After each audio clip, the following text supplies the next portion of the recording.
Hi, good morning, guys. This is Randy with Direct Action Combat Performance here in Ottawa today. I have a message with positive intentions. I have a message that hopefully falls onto the ears of a few influential politicians, as well as the collective majority Canadians who may agree with what it is that I'm suggesting. Essentially, the message today is for three different groups of people. So the first message would be for the government. The second one is going to be for the collective majority. And the third message is for the minority. So with regard to COVID-19 and the current state that everyone is living in, there are situations and there are boiling points that are on the surface. We all know that. We all have situations or friends, family members that we can see this is all having an effect on.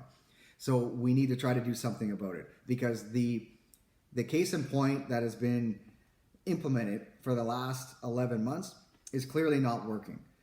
So we need to change things up, and we need to create solutions that is going to benefit the majority, not cater to the minority. So the first message would be to the government. Whether you've forgotten or choose not to remember, you are in a position, whether municipal government, provincial government, or federal, you're in a position to speak on behalf of the people, the collective majority. You are the voice for the people on behalf of the people. But that also means you have a moral obligation to create an outlet or an opportunity for a two-directional conversation. Because the last 11 months or so, with regard to restrictions, rules, policies being implemented, COVID related, it's been very one-directional. So government telling us what to do, when to do it, how to do it, but no feedback return on how we suggest we live our lives in shared democracy that we choose to live in. So my message to the government would be, don't forget, you work for us, and find a way, find a viable solution, create a viable solution to collect some information, do a survey, find out what's on the minds truly of the majority of the tax-paying citizens that you're serving. That would be my first message. The second message would be with regard to the collective majority. So we, as a collective majority, are the ones who voted and are the ones that put these individuals into a position of power and influence.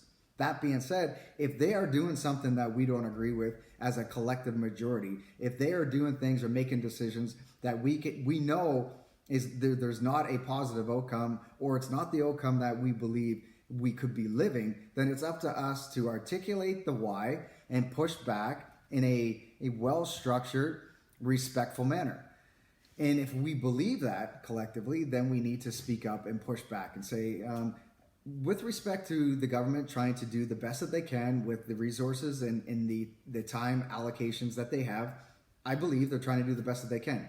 But if they're making decisions without our feedback, then it's up to us to push back and say, no, let's try this instead. Or what you've tried in the last 11 months clearly is not working, so let's try something different. And now is the time.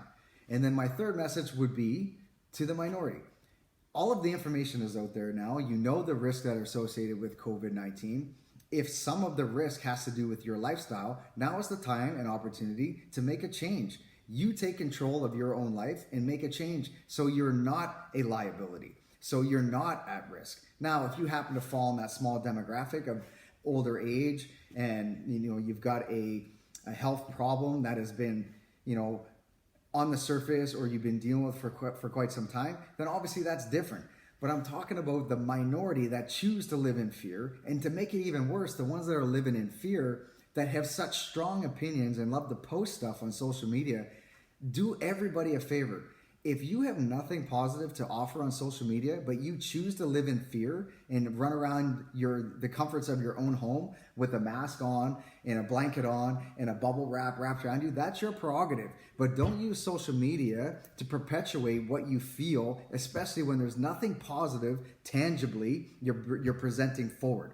So you're not helping anybody. So stop that. If you choose to live in fear, no problem. If you choose to lock yourself in your own house, no problem. And if you have family members and friends that will help you out and bring groceries to you or whatever you need, great. If you need an extra hand, no problem. There are outlets that you can reach out to. But your negativity in terms of what you project on social media because you choose to live in fear is not helping anybody. So squash that. All right, that's got to go. All right. So my message today is, listen, we as a collective society, we know that the things that have been in place are not helping. They're not choosing, we as a collective majority are not choosing specific decisions that are helping the cause. My solution would be lift restrictions. Maybe not completely, although I'm not against it. Lift all restriction completely and watch as things will self-regulate. The facts about healthcare providers being overwhelmed, has anyone actually walked in there and asked, and has anyone fact checked, has anyone done their own due diligence and actually fact checked the amount of beds that are available, how many floors at what hospital or what health institution are overwhelmed, and why? Because I think there's a lot of information that's being either misled, misconstrued, or misunderstood based on perception and not facts. So let's drive our decision based on facts. Collectively, let's share some information with each other. Government, open up your ears and listen. Provide some sort of outlet where you can collect a survey or whatever it might be. Find out what it is the people want in terms of getting back to a state of normalcy, because things have got to change. We are at a state right now, in the last 3 months, these are facts, these are not my opinion. In the last 3 months, domestic violence has increased. In the last 3 months, drug abuse has increased. In the last 3 months, suicides have increased. Mental health is unstable. If the current situation that the government has put in place, if you think that that's a viable solution and you force project what's going to happen in 2 or 3 years, mental health cases will be through the roof. Mental health care workers will be the ones that are going to need help because they're overwhelmed with trying to help so many people because of the situation that we're living in right now. Allow people to get back to a state of normalcy. If people choose to live in fear and want to wear a mask everywhere they go, that is their prerogative. The information is out there. People know how to live safely and how to move within the constraints and restraints that COVID has put upon us. But for everybody else, the collective majority that want to get back to a healthy, happy state of quality of life, allow that to happen. Be, as the government official, be the one that's going to help put those structures into place. And if you need help and if you need feedback, there are thousands of people that will help you out with this. But the conversation has got to be 2 ways. It cannot be one way. That's got to stop. So in summary, this COVID-19 has been a struggle for the majority. And for a government town, there's a lot of people who are benefiting from this because they're working at home, doing very little, still making great money.